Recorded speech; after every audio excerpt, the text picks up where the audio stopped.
Welcome to Global Risk Community Chat. Today our guest is Thabile Nyaba. I'm very happy to have you here today in our podcast, Thabile. Welcome.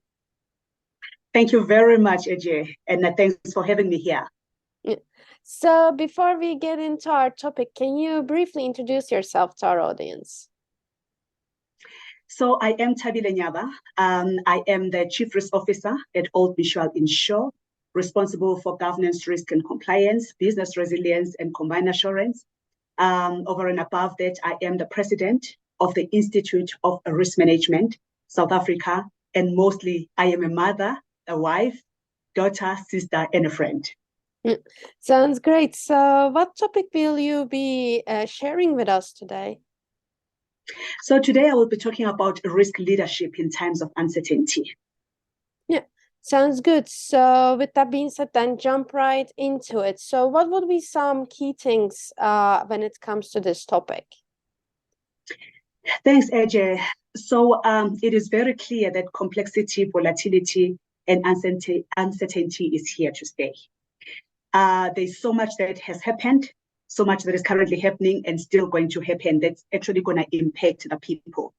First thing to note is that the world has transitioned and it has actually transformed, and so should the leadership.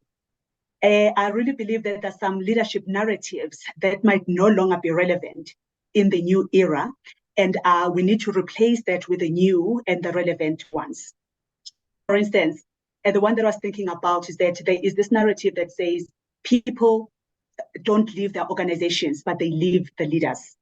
So I'm wondering if that still stands true, or really it's because the great leaders, they develop and create more leaders so that those leaders then go out and multiply, so that they build a pool of leaders that contribute to solving global problems, since we all know that the world is now so interconnected.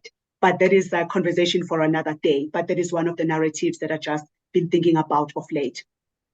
So it is without any doubt then that the employees are the organization's competitive edge. So whatever that we do has got a huge bearing. Whatever that the employees do has got a huge bearing on the customer service delivery, on the reputation of the organization, and even the implementation of the business strategy. So it's without any doubt that it's very important to pay attention to the employees and their well-being as we develop even the risk strategy. But then the biggest question is that how then do we as the risk leaders lead the business in building this sustainable environment for the employees in the volatile times such as this? I guess that is the biggest question. So for me, some of the key things that I just want to share with, one is that the leaders, they need to reimagine what the future could be and actually influence the impact of the ever-changing landscape rather than being reactive. So we need to create the future that we want to see. I actually like what Abraham Lincoln said. He said, the best way of creating the future is to predict it. Or rather, no, it says the best way of predicting the future is to create it. That is the term, yes. So it is without any doubt that as the leaders, we need to try and actually create the future that we want to have. It's not always easy, but it's also the fact that you don't have to know what the future holds for you in order for you to lead into it. And what this means is that we need then the leaders that are so comfortable with the chaos, that are comfortable with the uncertainty, and comfortable with the complexity, as I said, because that is actually here to stay. So to lead then in the volatile times and uncertain times, I believe that leaders need to wear different hats. Leaders need to be chefs. What that means, they need to be able to blend two important business ingredients, which is people and the change. The second hat that they need to wear is the translators. So they need to be able to listen and understand more than they hear around what is being said by the people that they actually lead.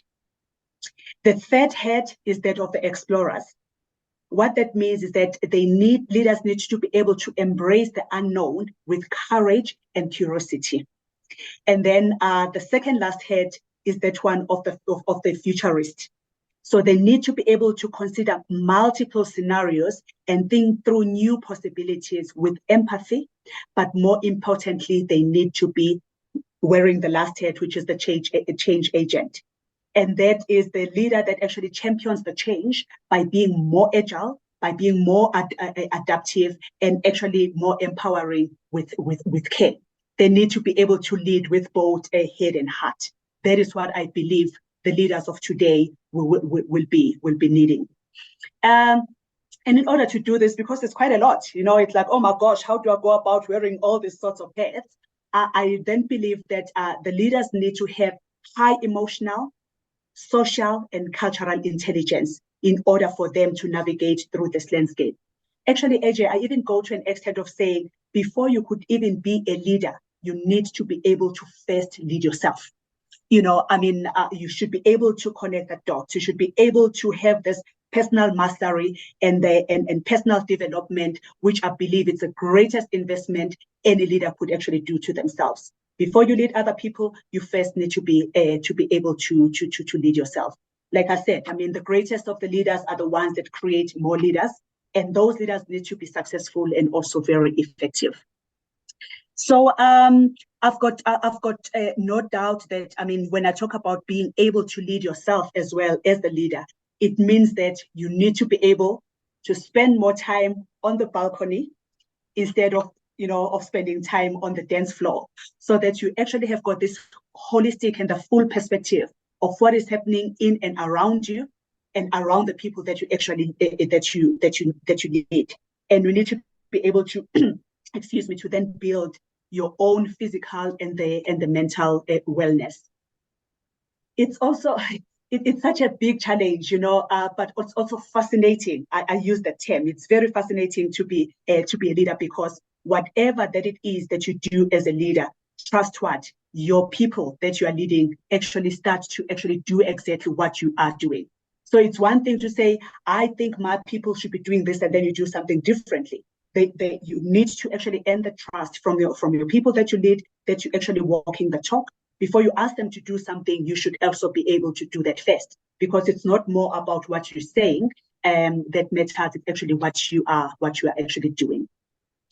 So I think that those are some of the key items that I just wanted to actually share, that I really believe that are very critical for us as we lead in these times of uncertainty. And like I said, it is here to stay. We need to be agile. We need to be able to, to be flexible. We need to be able to adapt, and we need to thrive as the leaders in these times of uncertainty.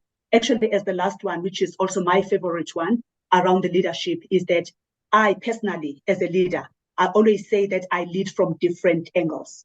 I sometimes lead from the front, and that is now when I'm trying to bring in my team to say that, guys, this is the vision. This is where I'm actually taking you. Let's go. So I lead from the front and then allow them to follow me.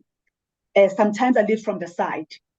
This is now the time when I then believe that my team is able to navigate things through, but they just need a little bit of confidence. It's kind of like I drop them, in the deep end, but they know for a fact that my hand will be out there to actually lift them up in case they drown. And guess what, AJ? They actually never drown. It's amazing how they actually get into it, rise into the challenge, and actually run with whatever challenge that has been put to them. So that is the second way of leading from the side. And then sometimes I lead from the back.